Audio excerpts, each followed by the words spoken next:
Hi and welcome to the first ever video for George Crafts. Thank you very much all for joining me. I'm really excited.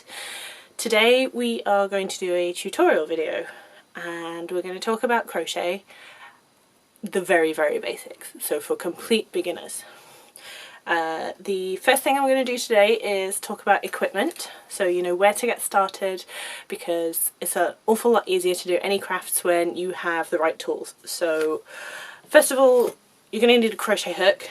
This is my case full of hooks. I ordered it from Amazon. I can't remember how much I paid for it. I'm really sorry. It was a long time ago.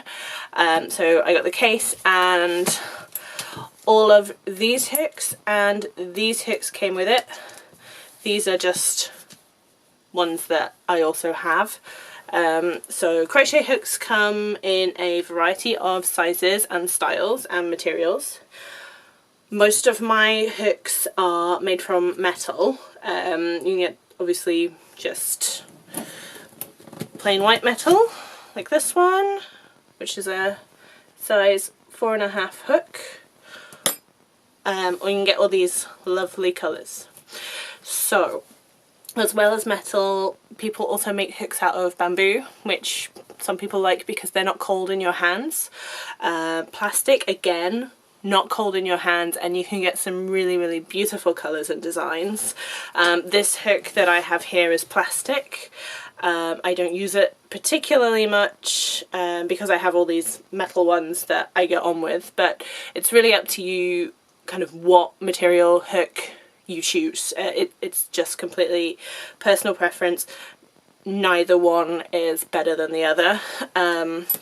You also can get some really nice crochet hooks with handles on them, so instead of just being straight with the little oval where you put the crochet hook size, they come out to about here and they have this nice little plastic handle with a rubber grip, which makes it nice and comfortable to hold. I don't have any of those because I bought these and these are fine for me, but again, if it's something that you want to try, then great, go ahead. If it works for you, then that's good.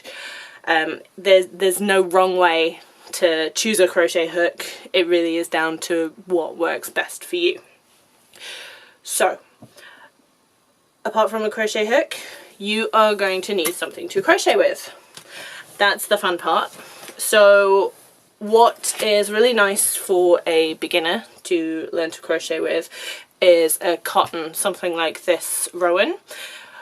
This particular range comes in all kinds of gorgeous colours. It's really soft, it's really strong, and it's great to work with, and you can make some really beautiful things. The reason that the cotton is so good for beginners is because it's very difficult to split the fibres apart. So as you can see here, you've got the twists of the cotton, and they don't really separate very much. But there are lots of other types of yarn, and again, it's down to personal preference. Whatever you want to crochet with, go ahead, okay? It's, you know, it's your choice, it's your craft, it's your creativity. You should do what you want to do. If somebody doesn't like it, then that's their problem. It's something you're doing to enjoy yourself, so do whatever it is you want to do. So I'm going to show you through some other yarns. So this one here is like a t-shirt fabric yarn. I really like this because it's a lot of fun. Nice good colours, again, nice and soft, tough. This is particularly good for making things like storage buckets because it doesn't stretch a great deal, as you can see. So when you crochet it into a project, it stays nice and stiff, and your storage bucket isn't going to go all floppy and wobbly and not really work. So this was from a shop in the UK called Flying Tiger. Some of you probably have heard of it.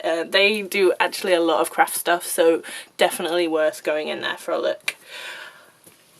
This is a mohair yarn. It's so fine. And whilst you can make some really beautiful things with this kind of yarn, I really wouldn't recommend it for a beginner to start crocheting with, just because it's quite fine, thin, fragile. You don't want to have a difficult experience the very first time that you pick up a crochet hook. So going for something like the cotton or the t-shirt that we had, that will be a lot easier for you until you've had some practice. Again, this is a whole bunch of fun. It comes in all colours, it's shiny, great for Christmas, but again, please, as a beginner, maybe try and stay away from it until you've had a bit of practice, because as you can appreciate, it's not the simplest of yarns to work with. Lovely, gorgeous, great fun, probably not for a very first crochet practice. And it sheds little bits all over. This is another yarn, so this is basically, I think it's completely made of acrylic, which is a man-made material, so it's very, very hard wearing. I love this. I have made some crochet projects with this. It's really nice and tough and nice to work with, and it feels really, really soft, but if you see here, this is kind of the problem that you would have if your strands were to separate. It's not bad. You know, it doesn't matter if that happens, you just take your hook out and it will spring back. It's just for a beginner, you don't want to be having more problems than trying to learn what you're doing. So this would be a great next step for a beginner. I bought this a really long time ago. It's a Sirdar yarn. I don't know if they still make it, but if they do, it's absolutely beautiful. So yeah, that's all I have for my yarns to show you right now. There are hundreds of other yarns out there on the market. Take a look, find out what you like, find out what you don't like, and there's always a very, very wide range of prices out there. Obviously you pay a little bit more for the natural fibres like the wool, and a little bit less for things like the acrylic. But really it's up to you what you choose, and different yarns and wools will work differently for different things. Just a couple other things to show you before we do some actual crochet. This is just a little pouch I bought. You probably recognise who it's by, those of you in the UK, and I just want to show you some other bits and pieces that I have for doing my crochet projects. You don't need them as a beginner, you can get on fine without them, but I just thought you might like to see. So let's find out what's in here. So I have a pair of scissors. Everyone, I'm sure, will have scissors in their house. Just one thing to say: if you are fairly new to crafting, you might not know this. Your scissors. If you have a pair of scissors that you use for paper or card, do not use them for things like cutting threads or fabric. The paper makes your scissors really, really, really blunt. So if you have a pair of scissors for your threads, for your cotton, sewing, wool, fabric, don't let anybody use them for paper, because you'll keep them nice and sharp. So maybe just hide your scissors away from, I don't know, husbands who like to go and cut string for the garden, or cut the plastic label off of something, and children who like to, you know, cut up magazines and stick the pictures in, or at least I did when I was little.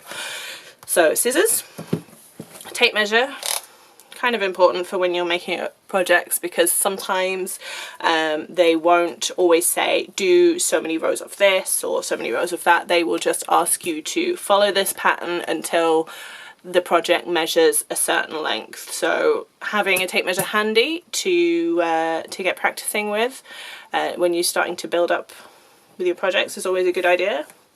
Oh, these are called wool needles, basically a needle with a big hole. So looks like this. It's just used for sewing in the ends of your project. You don't need one. You can use your crochet hook to kind of weave the yarn in and out, so don't worry too much about finding yourself some wool needles. What else? Another tape measure. This one's nice and cute like a badger. Oh. These are stitch markers. Mine are Knit Pro.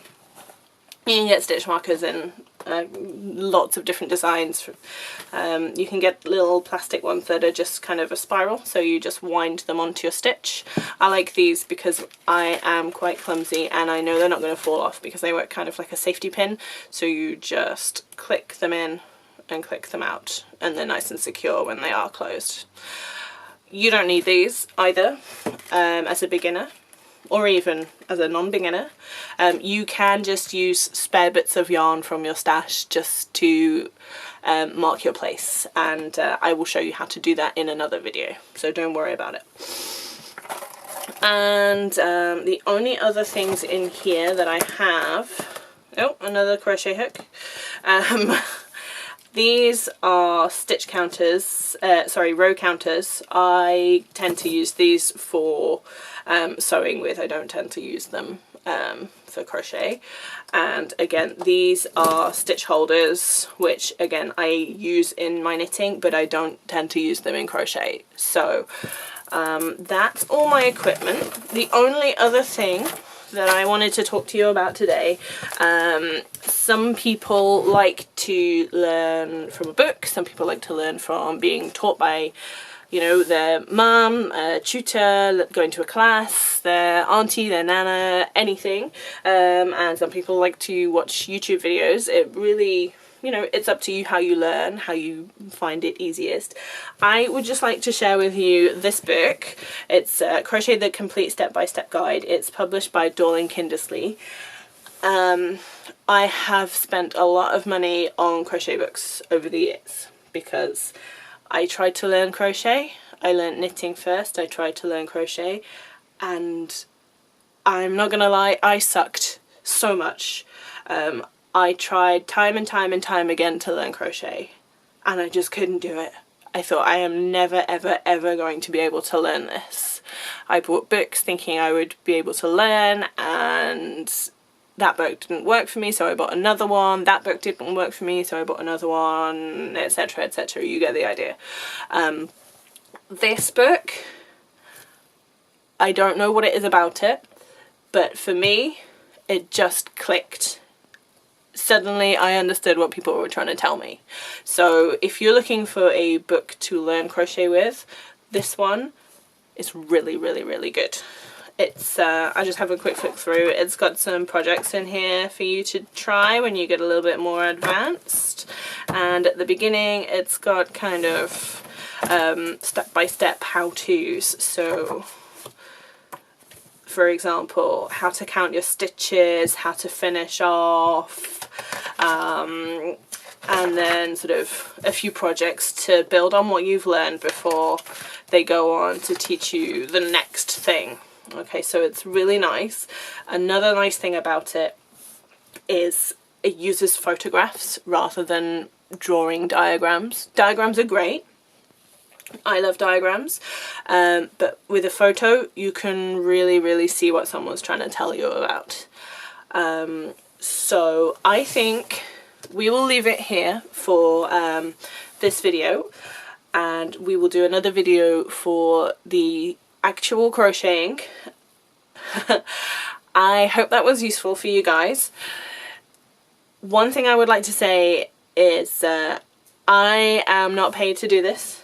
I don't get paid by any of these companies, and I don't get given things by any of these companies. So if I tell you I like something, it's because I really like it. It's not because someone's given it to me to review, or someone is paying me to say that I like it. So yeah, I really want you guys to trust me. So I just want to be honest with you guys. Okay, I really hope you come and join me again for the next video, and that's all for now. Thanks, bye!